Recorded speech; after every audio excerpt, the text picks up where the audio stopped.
Hey guys, welcome back to my channel and this is Varun Tahin. So in the earlier sessions we looked at normal distributions and saw some examples of it. We overall on how best we can derive a probability of a random variable occurring in a specific range using 1 to 3 rule.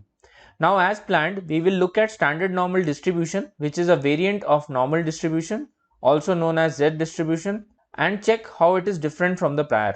We will also see a method other than 1 to 3 rule when we are talking about numbers above or below a certain range supported by 1 to 3 rule by interpreting what is called as a Z table. Now, as I have spoken earlier, that standard normal distribution is also known as Z distribution. We have to understand the concept of Z score in order to get standard normal distribution completely.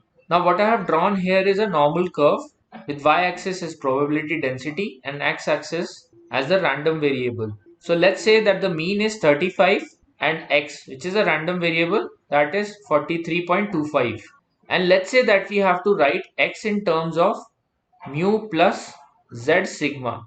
So here z is the multiplication factor to sigma. So as we have seen earlier that we have 1 to 3 rule as mu minus sigma, mu plus sigma, and then mu plus 2 sigma, and then mu minus 2 sigma. So likewise we are right now trying to derive the z factor, which is the multiplication factor, along with the sigma, and write this in terms of this equation. Now using this x and mu, we know that mu plus sigma is 35 plus 5, which is 40. Now let's calculate how much the x is away from the mean. So for that we have to find x minus mu. So this will give us how much x is away from mean, which will be 43.25 minus 35, which is 8.25. So this distance from here is 8.25. Now what if we have to write this in terms of sigma? In that case we have to just divide this number by sigma. So 8.25 divided by 5, which is 1.65. So in short we can say that 8.25 is equals to 1.65 sigma. So here this denotes Z score, which is the multiplication factor to sigma, and thus we can write a general formula for it, which will be Z is equals to x minus mu divided by sigma, where Z is equals to Z score, or also known as standard normal variable. And thus we can plot this point on the graph, which will be mu plus 1.65 sigma. Now this picture is marking clearly the differentiation between a normal distribution and a standardized normal distribution, where x values are replaced by z values in the x-axis. So guys, please remember this picture as we will be solving some problems relating to this. Now let's solve one problem using the things we had in mind. Now the problem says a normally distributed variable x is converted to z, and we have to find the probability of z lying between -2 and 3. So guys, what do we get when we convert this equation to a normal distribution equation? So that will be probability of x lying between mu minus 2 sigma and mu plus 3 sigma. In short, we need to know the probability of x lying in between this region. So what we already know is the probability of x lying between mu minus 3 sigma and mu plus 3 sigma is 99.7. So we'll write this probability of having mu minus 3 sigma and mu plus 3 sigma is 99.7%. And we also have probability of having x between mu minus 2 sigma and mu plus 2 sigma is 95%. So what we will do is we will subtract 95% from 99.7%. So we'll get these regions A and B. Okay, so A plus B equals to 99.7 minus 95, which will be 4.7%. Now we already know that these two regions are equivalent. So instead of B, we can write it here A, and therefore 2A will be 4.7 and A will be 4.7 divided by 2, which is 2.35%. Now what we need to do is we need to calculate the probability of x lying in this region. So we already know the probability of x lying in this region, which is 95%, and we also have calculated A, which is 2.35. So we will add these both variables. So 95 plus 2.35, which is 97.35.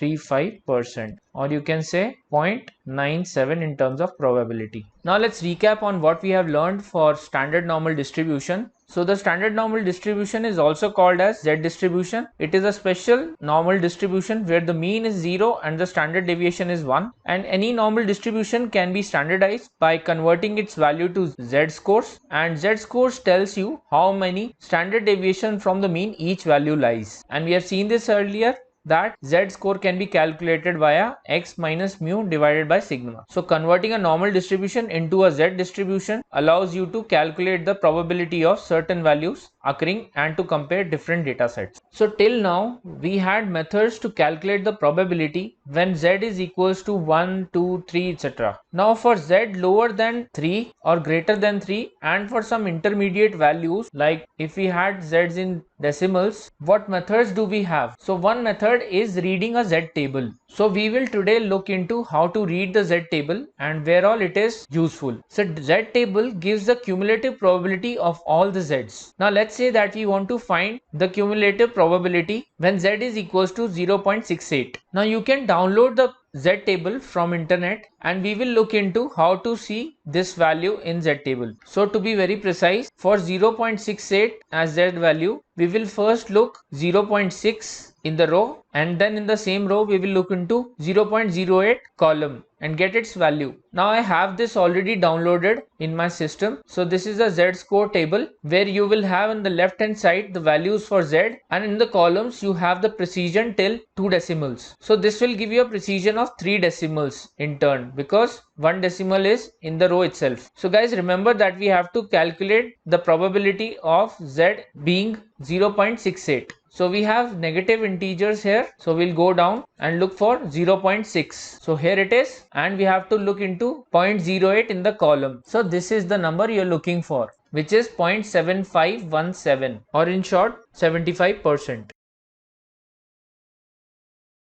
Now let's solve some problems using Z table. So we have mu is equals to 35 and standard deviation as 5, and we have to calculate the probability that the employee commute time is less than 43.25, and you can see that this is in decimals, so we need to find the Z score for this. So Z will be x minus mu by sigma, which will be 43.25 minus 35 by 5, so it will come up to 1.65. and now we have to find the cumulative probability of Z, so which will be 43.25, which will be equivalent to Z less than 1.65. okay, so again we have to go back to the Z table and find the cumulative probability when Z is equals to 1.65. so here we can see Z is 1.6, and we'll go to the fifth column, which is 0.05, and you can see that it is 0.9505.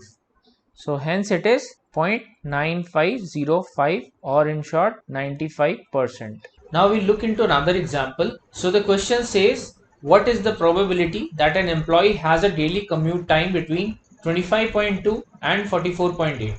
And we have these assumptions already from the earlier examples, that mean is 35 and standard deviation is 5. So guys, recall that the employee time is normally distributed, and thus we have to find the probability of Z between 25.2 and 44.8. Now we'll convert these into Z scores. So Z is again x minus mu by sigma. Okay, so here it will be Z is equals to 25.2 minus 35 upon 5. So this is minus 9.8 divided by 5, which is minus 1.96. And here it is 44.8 minus 35 divided by 5, which will be 9.8 divided by 5, which is 1.96. So guys, what we have to do is, now we have to find the cumulative probability from the Z scores we have already calculated. So we'll go to the Z table and see the values for 1.96, negative and positive 1.96, and jot down the values here.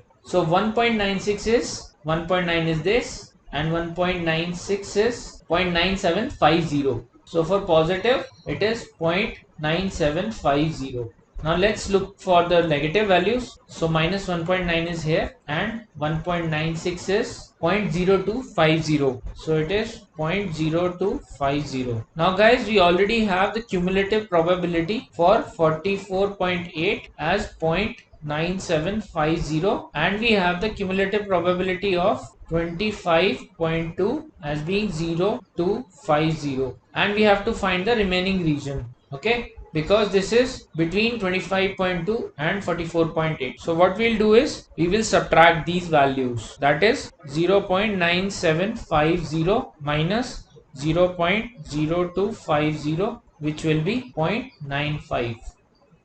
Now there are alternative ways also for finding the cumulative probability from Z. The first one we have already seen is from the Z table. We can also do it in Python using some libraries or using Excel formulas or using this formula which is stated in the left side. So primarily we will use these two techniques, which is from the Z-score table, and we will see from Excel how do we get the cumulative probability. Now as you guys know that we can write some functions in Excel that can reduce our effort. There are some functions in Excel which can derive us the cumulative probability given Z value, or even give cumulative probability if we have X, mean and standard deviation, and if we don't want to standardize. So we will look at each one of them individually. Now let's say that we want to find the cumulative probability for Z is equals to 1.5. So we can do this via the first method, which is the norm.s.dist function in Excel. So guys, this function is used when you have Z value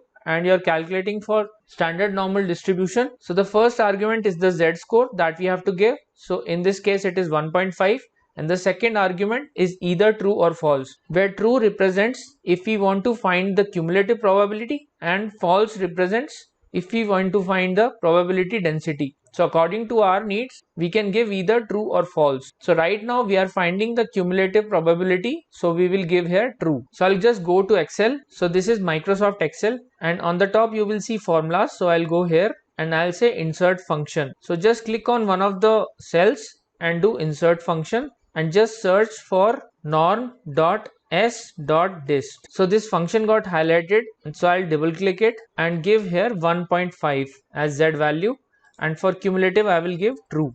When I say OK, it will give you the value for this, which is 0.933. So guys, this is it. This is how easy it is. And so I'll go here and just write here 0.933. Now let's check out the second example, which says find out the cumulative probability without standardizing for X is equals to 30, where mean is 35 and standard deviation is 5. So guys, instead of Z, we will be replacing X, mu and sigma in the function which is norm.dist, and as I have to calculate the cumulative probability, I will be giving true here. So once again I will go to Excel, go somewhere in some cell and just do insert function and just write it here norm.dist. So this got highlighted. I will double click it and give the value of X as 30, mean as 35, standard deviation as 5 and cumulative as true.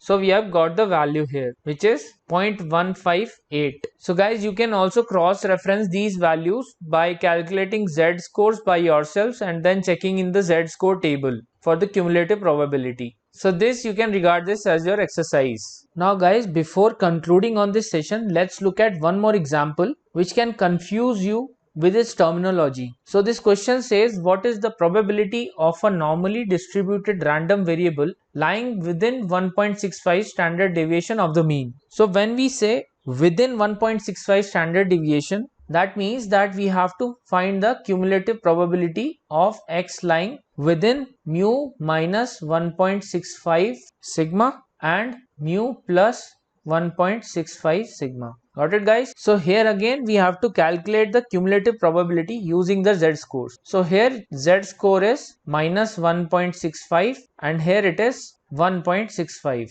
Now when you look at the Z table, you will find that the cumulative probability of Z 1.65 is 0.95053 and cumulative probability of Z of minus 1.65 is 0.04947. Okay, and we have to calculate the probability of x within this range. So again what we have to do is we have to subtract this value from this, which is 0.95053 minus 0.04947, and that will be 0.90106, which is approximately 90%. Now guys, there is a bonus information for you all. As we have spoken a lot about sigma, which is the standard deviation, I would like to point out that value of sigma is an indicator of how wide the graph is. Okay, and that is true for any of the graph. So a low sigma will indicate the graph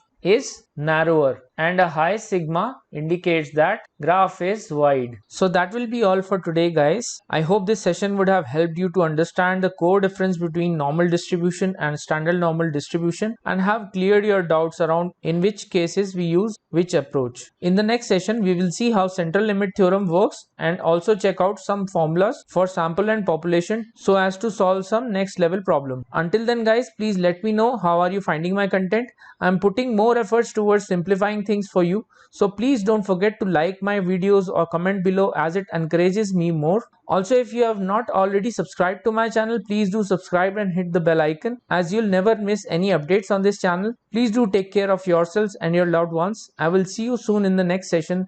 Thanks and happy learning.